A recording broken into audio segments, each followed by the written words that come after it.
আমাকে কিছু মৌলী সাহেব অপবাদ দেয় যে আমি কথায় কথায় কাফের বলি বলি বলে এই অবস্থা, না বললে কি হইতো? পাগড়ি লাগায় সারাদিন জিকির করবেন ইল্লাল্লাহ ইল্লাল্লাহ লা ইলাহা ইল্লাল্লাহ, আল্লাহ ছাড়া ইলাহ নাই, জিকির করতেছেন আর যাইয়া পূজা মণ্ডপে দুর্গার সামনে দাঁড়ায়া লাড্ডু খাবেন। তাহলে বোঝা যায় ইলাহ হিসেবে আল্লাহকে বিশ্বাস করেন নাই। যে ব্যক্তি ইলাহ হিসেবে আল্লাহকে বিশ্বাস করে, গায়রুল্লাহ কোন মূর্তি কোন প্রতিমার সামনে সম্মান দিয়ে দাঁড়াতে পারে না, ঘৃণার সাথে দাঁড়াতে পারে।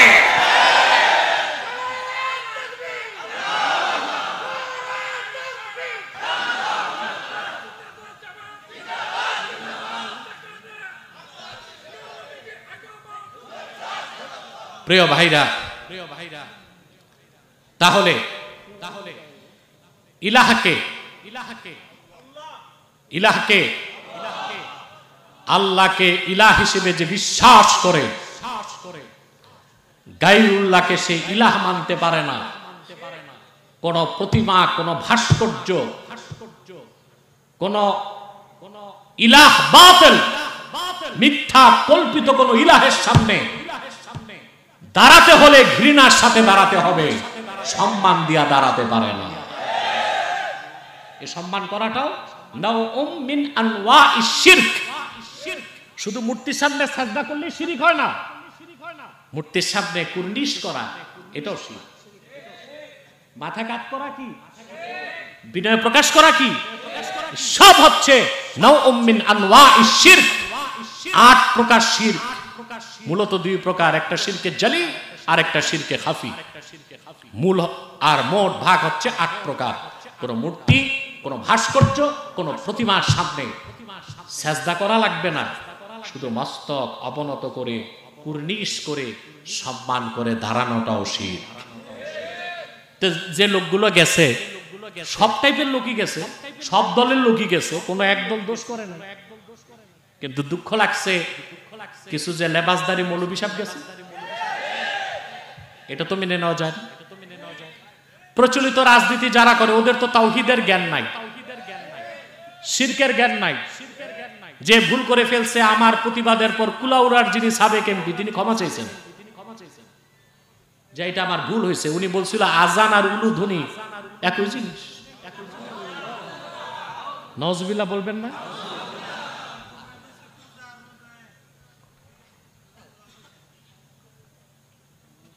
না, সে বলেছে আজান আর উলুধ্বনি এক না, এটা বলে নাই। বলেছে আপনাদের উলুধ্বনি আমাদের আজান। তা আজানকে খাটো করছে না? কথা বল। উলুধ্বনি দেওয়া হয় শিরক করতে আহ্বান করে। কিসের আহ্বান? উলু। হিন্দুরা উলু দিয়ে বুঝায়, রস্যু দিয়ে বুঝায় রাধা, আল্লু দিয়া বুঝায় রামকৃষ্ণ। তোদের বিশ্বাস উলুধ্বনি দিলে রাম আর রাধা এসে কল্যাণ দেয়। এই বিশ্বাসটা শিরক কিনা? আর আজান হচ্ছে ইমানের পথে আহ্বান, ঠিক না? একটা হচ্ছে পেশাবের মতো আর আজান হচ্ছে জমজমের মতো। এখন এমপি তো বলে ফেলছে, সাবেক এমপি, তিনি আবার দাড়িওয়ালা টুপিওয়ালা না, জানারেন। আমার প্রতিবাদের পর তিনি ক্ষমা চেয়েছেন। এই কথাটা বলা গুনাহ না কুফর? 4 মাযহাব একমত, হানাফি, শাফি, মালিকি, হাম্বলি। قد اتفق الفقهاء على كفر من استخف بالاحكام الشرعيه। শরীয়তের কোন একটা বিধানকে কেউ যদি খাটো করে তার কাফের হওয়ার ক্ষেত্রে 4 মাযহাব একমত। এটা কুফর। এটা কি? আমাকে কিছু মৌলী সাহেব অপবাদ দেয় যে আমি কথায় কথায় কাফের বলি বলে এই অবস্থা, না বললে কি হইতো? কথা বলে আরো করুণ হইতো না? কথায় কথায় মানুষ যদি কাফের হয় তো কথায় কথায় কাফের তো বলতে হয়। যদি কুফরটা কথাটা যদি মুআউয়াল না হয়, বাওয়াহা হয়, মুআউয়াল তাবিল করার সুযোগ থাকলে ব্যাখ্যা চাইতে হয়।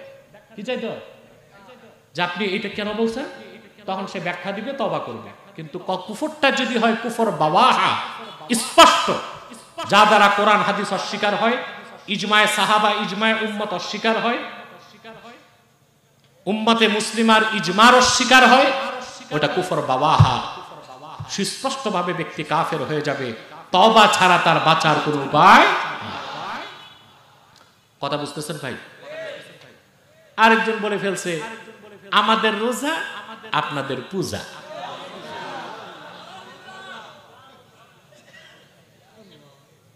তাহলে বোঝা যায় কালেমা পড়ছে ঠিক, আল্লাহর ইবাদত বুঝে নাই, আল্লাহর ইবাদত। প্রিয় বন্ধুগণ, তাহলে যে কথায় আল্লাহ সবাইকে একমত হতে বলেছেন তার প্রথমটি হচ্ছে ইবাদত হবে কার? এটা বুঝলেন? এখন ইবাদতের সংজ্ঞা কি? বাঙালি ইবাদত বুঝে না, সেজন্য দেখা যায় যে লোকটা নামাজ পড়ছে সে আবার সুদ খায়। হাজী সাহেব মাথায় পাগড়ি আর রুমাল আছে, পাল্লায় ওজনে কম দেয়, রোজাও রাখে, আবার রোজার দিন বিচারে বসে দুই পক্ষ থেকে ঘুষ খায়। আছে, কুলিয়ার চরেও আছে, এটা বৈর। তো কুলিয়ার চর বললো কি? আচ্ছা আচ্ছা, মাশাআল্লাহ, ভালো হয়েছে, আলহামদুলিল্লাহ। কিন্তু জায়গা তো হচ্ছে ভৈরব, ভৈরব সদর থানা। আরেকটু ধাক্কাইলে মনে হয় কিশোরগঞ্জ যাওয়া যায়, কুলিয়ার চর যাওয়া যায়। প্রিয় বন্ধুগণ, নামাজও পড়ে, সুদও খায়, রোজা রাখে, ঘুষ খায়, হজ করে আসছে, আরেক ভাইয়ের সম্পত্তি ধাক্কা ধাক্কি করে।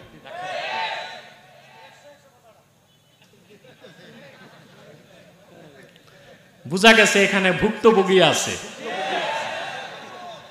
ভিকটিম আছে।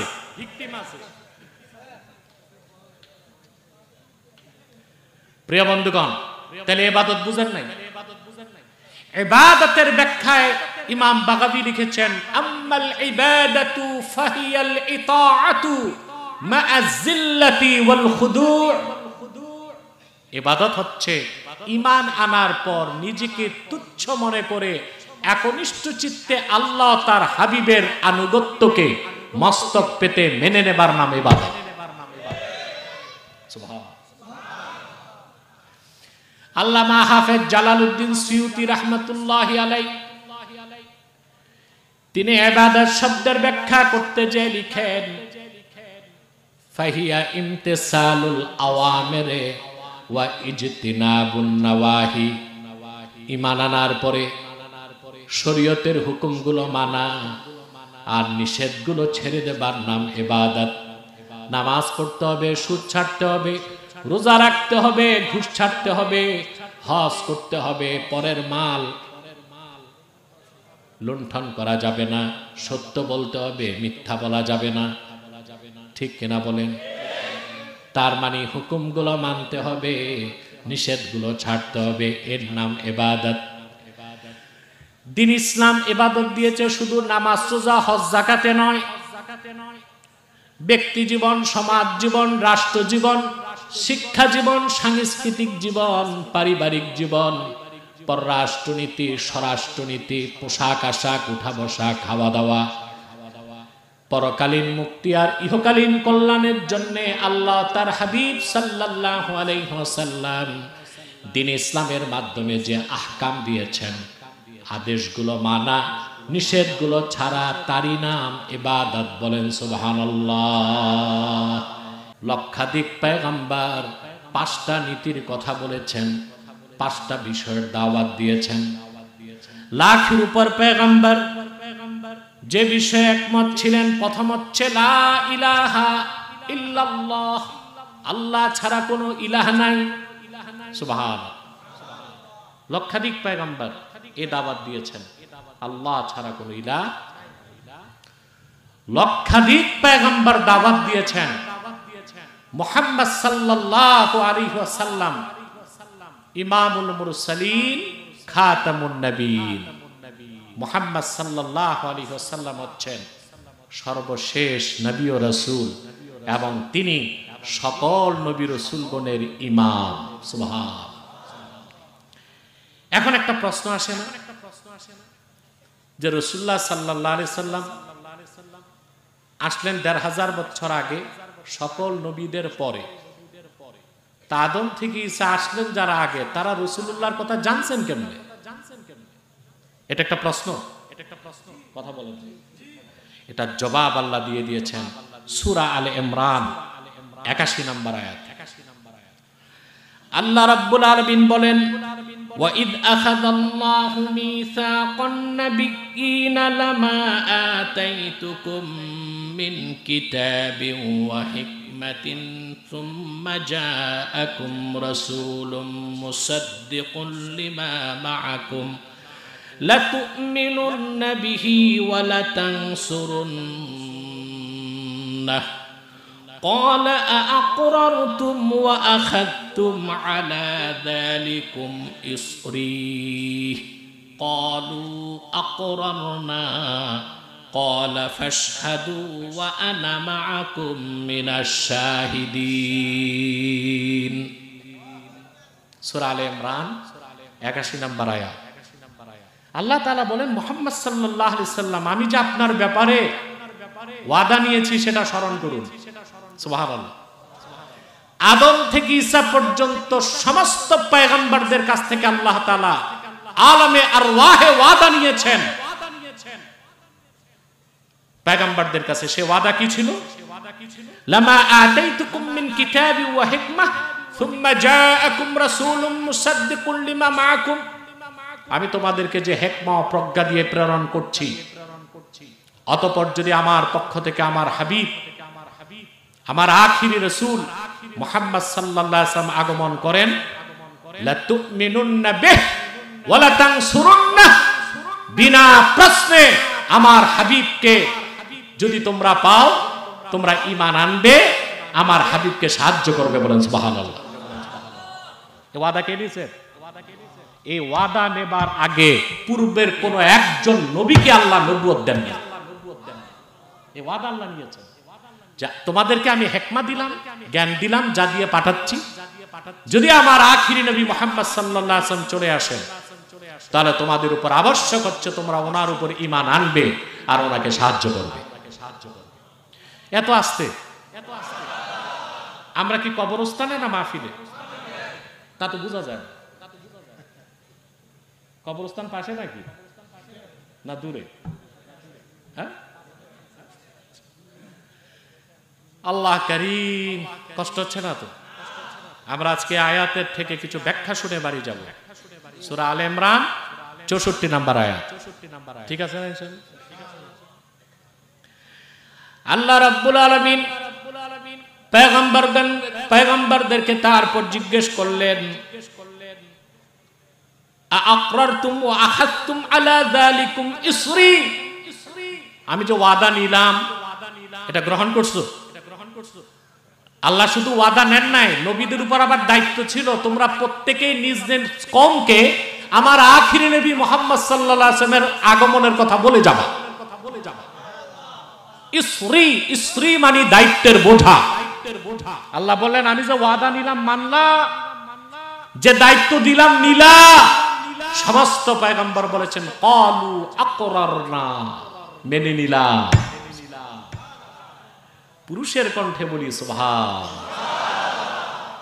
চিন্তা করছেন আমরা আল্লাহর আখিরি নবী মুহাম্মদ সাল্লাল্লাহু আলাইহি ওয়াসাল্লামের উম্মত, আমাদের প্যারা নবী মুহাম্মদ সাল্লাল্লাহু আলাইহি ওয়াসাল্লাম শুধু আমাদের নবী নন, তিনি নবিয়ুল আম্বিয়া, সমস্ত নবী রাসূল গণের নবী। বলেন সুবহান। এর চেয়ে গর্বের বিষয় আছে আমাদের? কথা বল, আছে?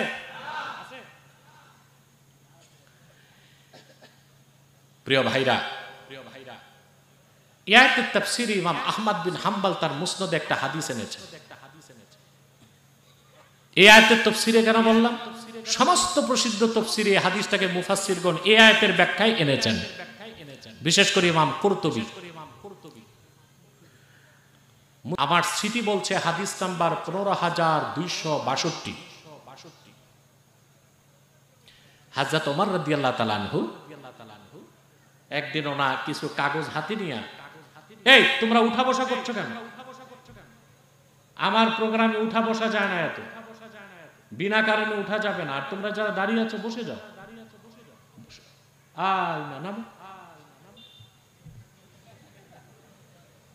এই ডিব্বার উপরে উঠে গেছে। প্রিয় ভাইরা, হযরত ওমর রাদিয়াল্লাহু তাআলা আনহুর হাতে কিছু কাগজ, বুঝলেন? আল্লাহ রাসূল সাল্লাল্লাহু আলাইহি ওয়াসাল্লামের কাছে এসে বললেন, ইয়া রাসূলুল্লাহ সাল্লাল্লাহু আলাইহি ওয়াসাল্লাম, বনি কুরাইজাতে আমার এক নিকটাত্মীয় আছে, সে তাওরাত কিতাবের মূল বক্তব্য আমাকে কাগজে লিখে দিয়েছে, আমি এই কাগজটা নিয়ে এসেছি। হাদিস সাক্ষ্য দেয়, আল্লাহর হাবিব সাল্লাল্লাহু আলাইহি ওয়াসাল্লাম রাগান্বিত হয়ে গেলেন।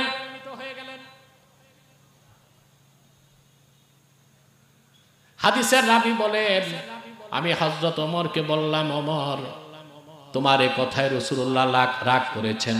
আলা তারা বিওয়াজহি রাসূলিল্লাহি সাল্লাল্লাহু আলাইহি ওয়াসাল্লাম, আল্লাহর হাবিব কেমন রাগ করেছেন, আল্লাহর হাবিবের নূরের চেহারার দিকে তাকায় দেখো। সঙ্গে সঙ্গে হযরত ওমর আল্লাহর হাবিবের সামনে হাঁটু গেড়ে বসে গেলেন আর বললেন, রাদিতু বিল্লাহি রাব্বান ওয়া বিল ইসলামি দীনান ওয়া বি মুহাম্মাদিন সাল্লাল্লাহু আলাইহি ওয়াসাল্লাম রাসূলা। কাগজ খোলার সাহস, আর কাগজে কি ছিল? তাওরাতের সাবস্টেন্স, মূল বক্তব্য ছিল। কথা শুনতেছেন? তারপরে রাসূলুল্লাহ সাল্লাল্লাহু আলাইহি ওয়াসাল্লাম হযরত ওমরকে বলছেন, ওমর শোনো, লাউ আসবাহা ফীকুম মূসা সুম্মা তাবা'তুমুহু ওয়া তারাকতুমুনি লাদালালতুম। ওমর, তুমি তাওরাত নিয়ে আসছো, স্বয়ং মূসা নবীও যদি এখন জীবিত থাকতো আর আমার অনুসরণ বাদ দিয়া মূসার অনুসরণ করতা, তোমরা সব পথভ্রষ্ট হয়ে যেত। ঠিক এরপরে আরেকটা হাদিস ইমাম আহমদ বিন হাম্বল তার মুসনাদে এনেছেন।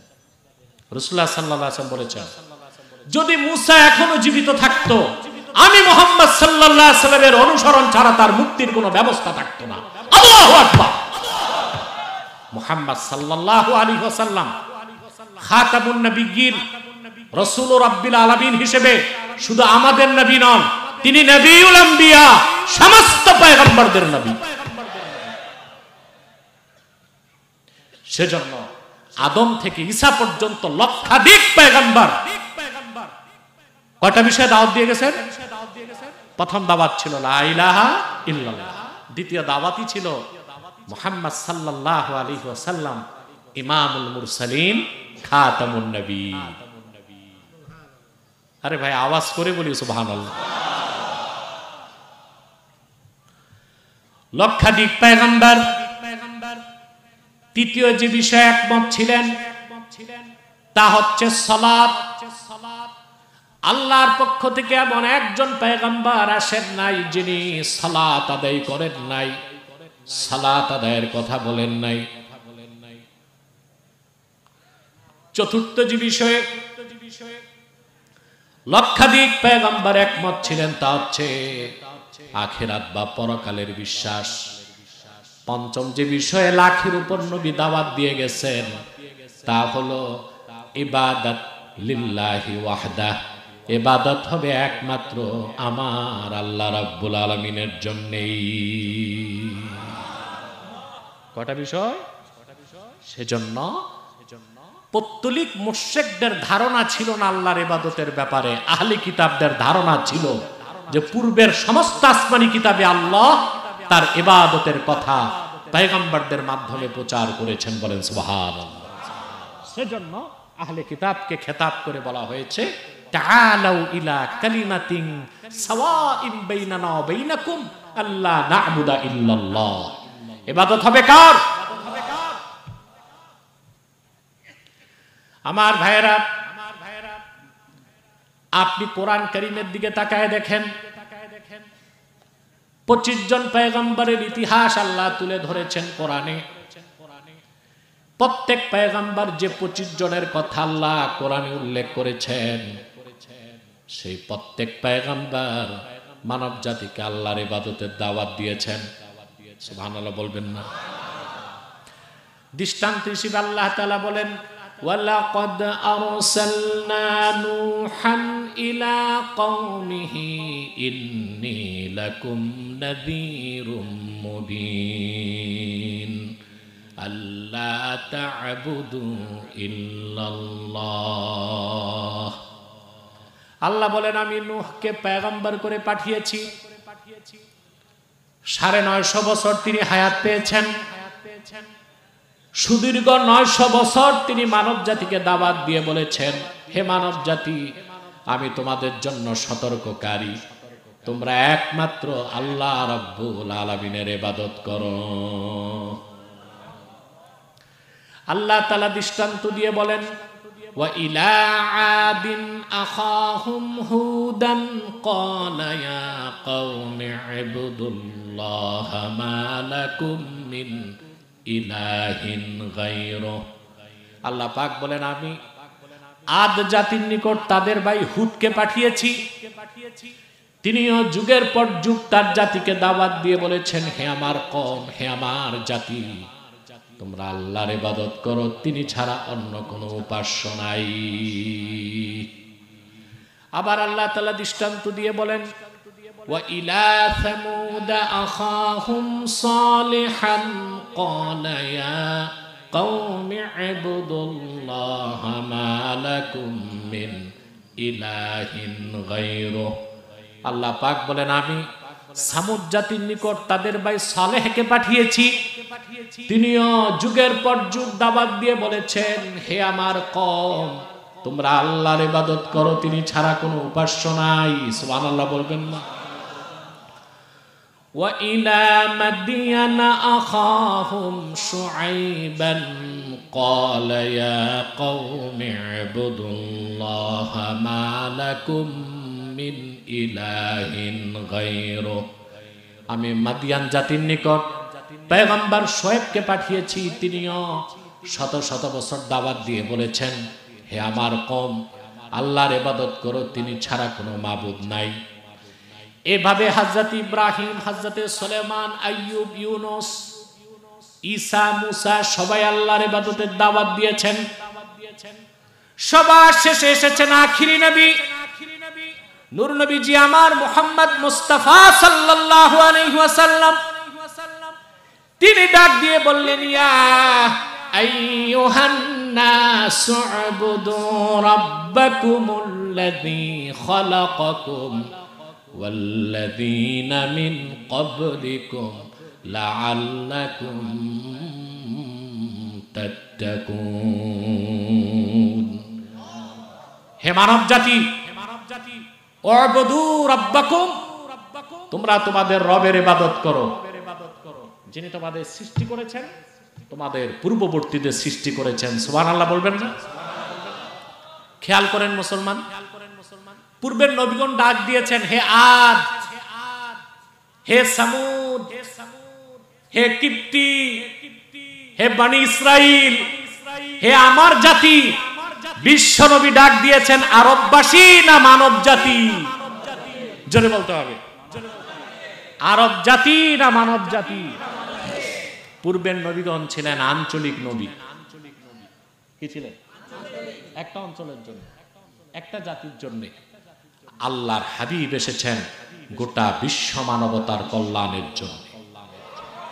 সেজন্য তিনি শুধু আরববাসী বলেন নাই, বলেছেন মানব জাতি আল্লাহর ইবাদত করো। বলেন সুবহান। যে ব্যক্তি আল্লাহর ইবাদতকে বুঝতে পারল না, সে নিশ্চিত আল্লাহকে ইলাহ বলে বিশ্বাস করল না। আপনি পাগড়ি লাগায় সারাদিন জিকির করবেন, ইল্লাল্লাহ ইল্লাল্লাহ লা ইলাহা ইল্লাল্লাহ, আল্লাহ ছাড়া ইলাহ নাই, জিকির করতেছেন, আর যাইয়া পূজা মণ্ডপে দুর্গার সামনে দাঁড়ায়া লাড্ডু খাবেন। তাহলে বোঝা যায় ইলাহ হিসেবে আল্লাহকে বিশ্বাস করেন নাই। যে ব্যক্তি ইলাহ হিসেবে আল্লাহকে বিশ্বাস করে, গায়রুল্লাহ কোন মূর্তি কোন প্রতিমার সামনে সম্মান দিয়ে দাঁড়াতে পারে না, ঘৃণার সাথে দাঁড়াতে পারে।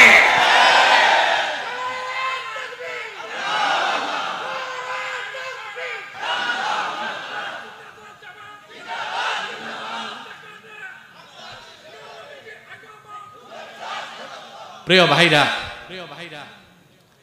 তাহলে ইলাহকে আল্লাহকে ইলাহ হিসেবে যে বিশ্বাস করে, গায়রুল্লাহকে সে ইলাহ মানতে পারে না। কোন প্রতিমা, কোন ভাস্কর্য, কোন ইলাহ বাতিল, মিথ্যা কল্পিত কোন ইলাহের সামনে দাঁড়াতে হলে ঘৃণার সাথে দাঁড়াতে হবে, সম্মান দিয়া দাঁড়াতে পারে না। এই সম্মান করাটাও নাওউম মিন আনওয়াইশ শিরক। শুধু মূর্তির সামনে সাজদা করলে শিরক হয় না, মূর্তির সামনে কুর্নিশ করা এটাও শিরক। মাথা কাত করা কি, বিনয় প্রকাশ করা কি, সব হচ্ছে নাওউম মিন আনওয়াইশ শিরক। 8 প্রকার শিরক, মূলত 2 প্রকার, একটা শিরকে জালি আর একটা শিরকে খাফি।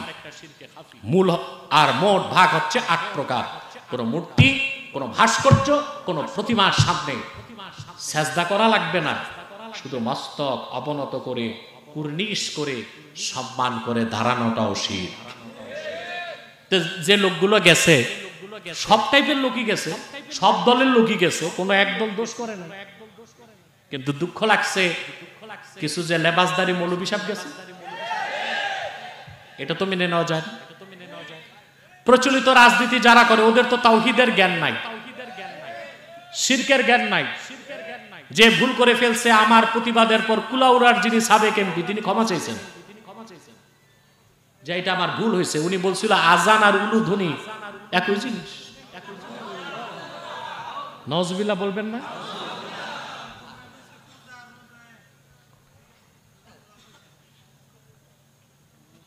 না, সে বলেছে আজান আর উলুধ্বনি এক না, এটা বলে নাই। বলেছে আপনাদের উলুধ্বনি আমাদের আজান। তা আজানকে খাটো করছে না? কথা বল। উলুধ্বনি দেওয়া হয় শিরক করতে আহ্বান করে। কিসের আহ্বান? উলু। হিন্দুরা উলু দিয়ে বুঝায়, রস্যু দিয়ে বুঝায় রাধা, আল্লু দিয়া বুঝায় রামকৃষ্ণ। তোদের বিশ্বাস উলুধ্বনি দিলে রাম আর রাধা এসে কল্যাণ দেয়, এই বিশ্বাসটা শিরক কিনা? আর আজান হচ্ছে ইমানের পথে আহ্বান, ঠিক না? একটা হচ্ছে পেশাবের মতো, আর আজান হচ্ছে জমজমের মতো। এখন এমপি তো বলে ফেলছে, সাবেক এমপি, তিনি আবার দাড়িওয়ালা টুপিওয়ালা না, জানার। আমার প্রতিবাদের পর তিনি ক্ষমা চেয়েছেন। এই কথাটা বলা গুনাহ না কুফর? 4 মাযহাব একমত, হানাফি, শাফি, মালিকি, হাম্বলি। قد اتفق الفقهاء على كفر من استخف بالاحكام الشرعيه। শরীয়তের কোন একটা বিধানকে কেউ যদি খাটো করে, তার কাফের হওয়ার ক্ষেত্রে 4 মাযহাব একমত। এটা কুফর। এটা কি? আমাকে কিছু মৌলভী সাহেব অপবাদ দেয় যে আমি কথায় কথায় কাফের বলি বলে এই অবস্থা। না বললে কি হইতো? কথা বলে আরো করুণ হইতো না? কথায় কথায় মানুষ যদি কাফের হয়, তো কথায় কথায় কাফের তো বলতে হয়। যদি কুফরটা, কথাটা যদি মুআউয়াল না হয়, বাওয়াহা হয়, মুআউয়াল তাবিল করার সুযোগ থাকলে ব্যাখ্যা চাইতে হয়। কি চাইতে হয়? যে আপনি এটা কেন বলছেন, তখন সে ব্যাখ্যা দিবে, তওবা করবে। কিন্তু কুফরটা যদি হয় কুফর বাওয়াহা, স্পষ্ট, যা দ্বারা কোরআন হাদিস অস্বীকার হয়, ইজমায়ে সাহাবা, ইজমায়ে উম্মত অস্বীকার হয়, উম্মতে মুসলিমার ইজমার অস্বীকার হয়, ওটা কুফর বাওয়াহা। সুস্পষ্টভাবে ব্যক্তি কাফের হয়ে যাবে। তওবা ছাড়া তার বাঁচার কোনো উপায়। কথা বুঝতেছেন ভাই? আরেকজন বলে ফেলছে আমাদের রোজা আপনাদের পূজা।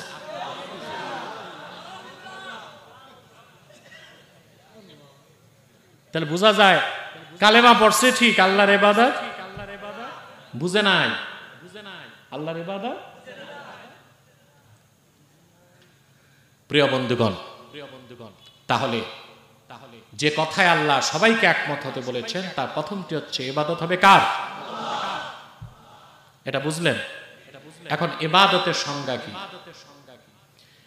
বাঙালি ইবাদত বুঝে না, সেজন্য দেখা যায় যে লোকটা নামাজ পড়ছে সে আবার সুদ খায়।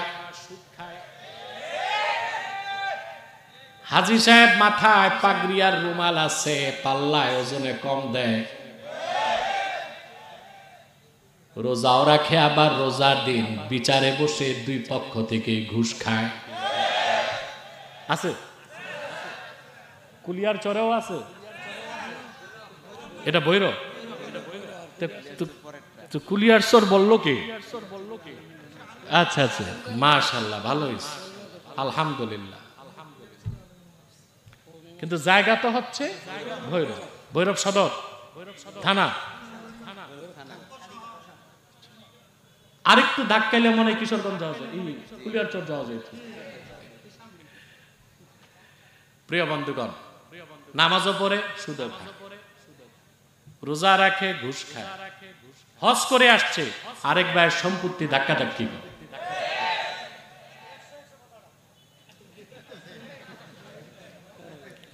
বুঝা গেছে এখানে ভুক্তভোগী আছে, ভিকটিম আছে।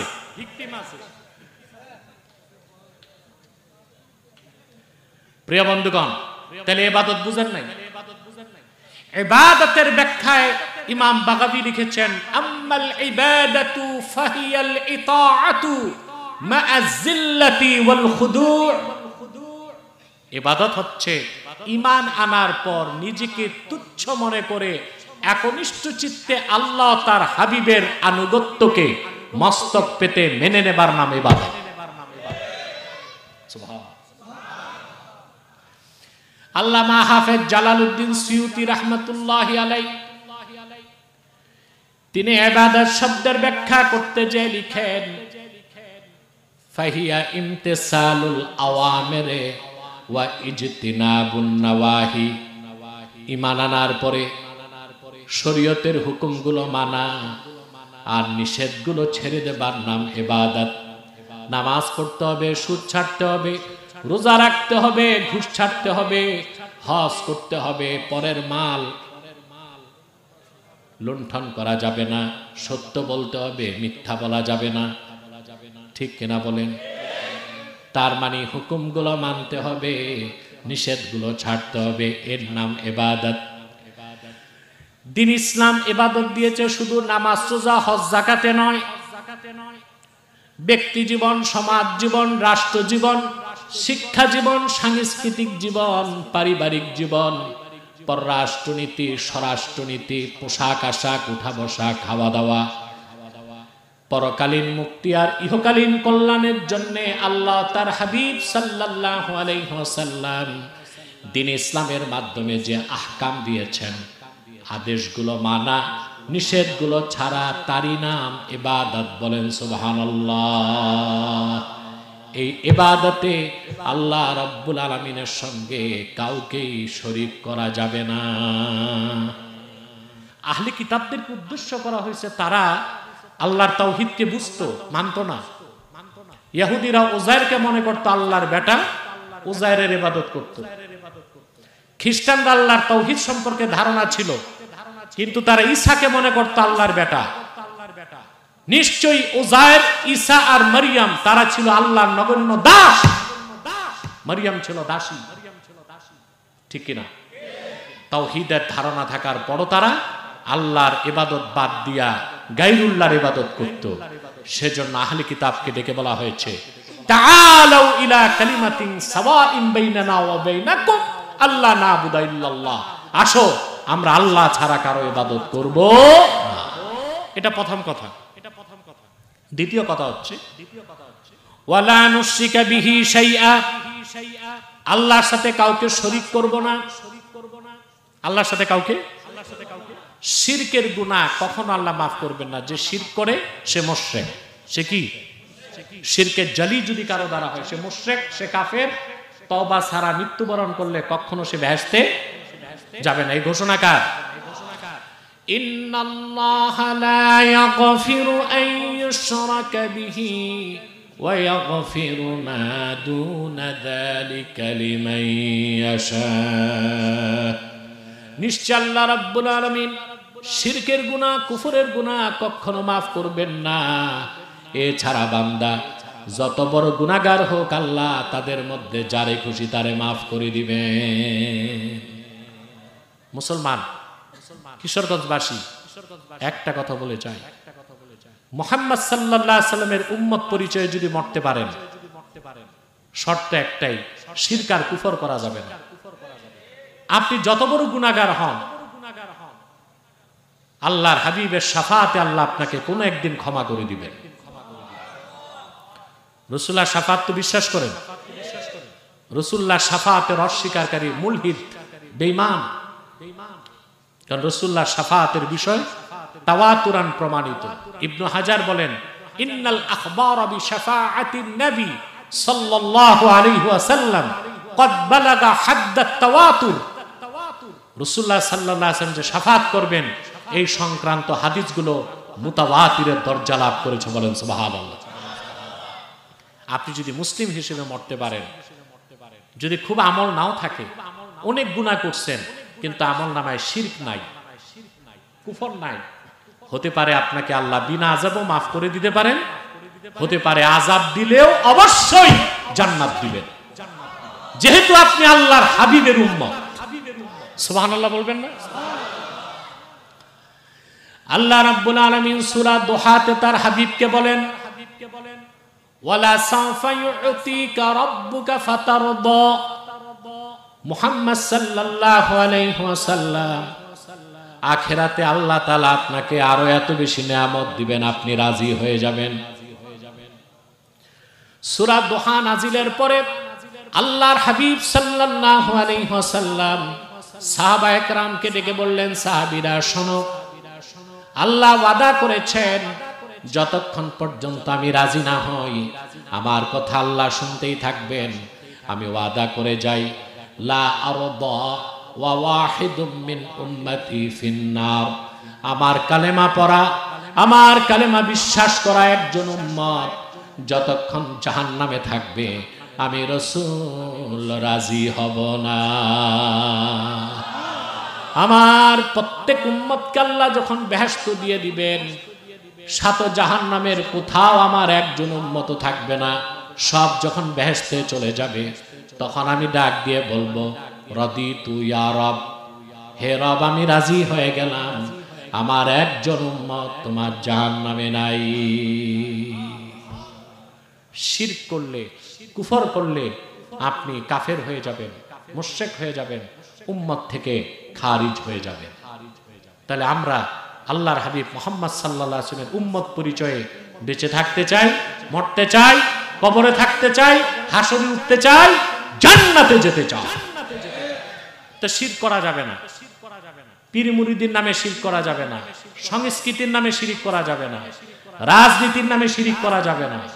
যাবে? এসব শিরক হয় বাংলাদেশে? যেই দলের লোকই নেতা হোক স্মৃতিসৌধে যাইয়া পুষ্প অর্পণ করে চুপচাপ মাথাটা নত করে দাঁড়ায় থাকে, এটা কি শিরক নয়? যারা স্বাধীনতায় মারা গেছে মুসলমান ওদের জন্য দোয়া করেন। কি করে? 21শে ফেব্রুয়ারি ভাষা আন্দোলনে সব স্কুল কলেজের ছাত্ররা চেঞ্জ করে যায়, নগ্ন পদে ফুল নিয়ে শহীদ মিনারে যায়। ওখানে তো শহীদ টহিদ কিচ্ছু নেই, খাম্বাস। ওখানে যে শ্রদ্ধা নিবেদন করে, এটা হচ্ছে সংস্কৃতির নামে শিরক। আর এখন হচ্ছে রাজনীতির নামে শিরক, ঠিক কিনা? কোনো প্রকার শিরক করা যাবে না।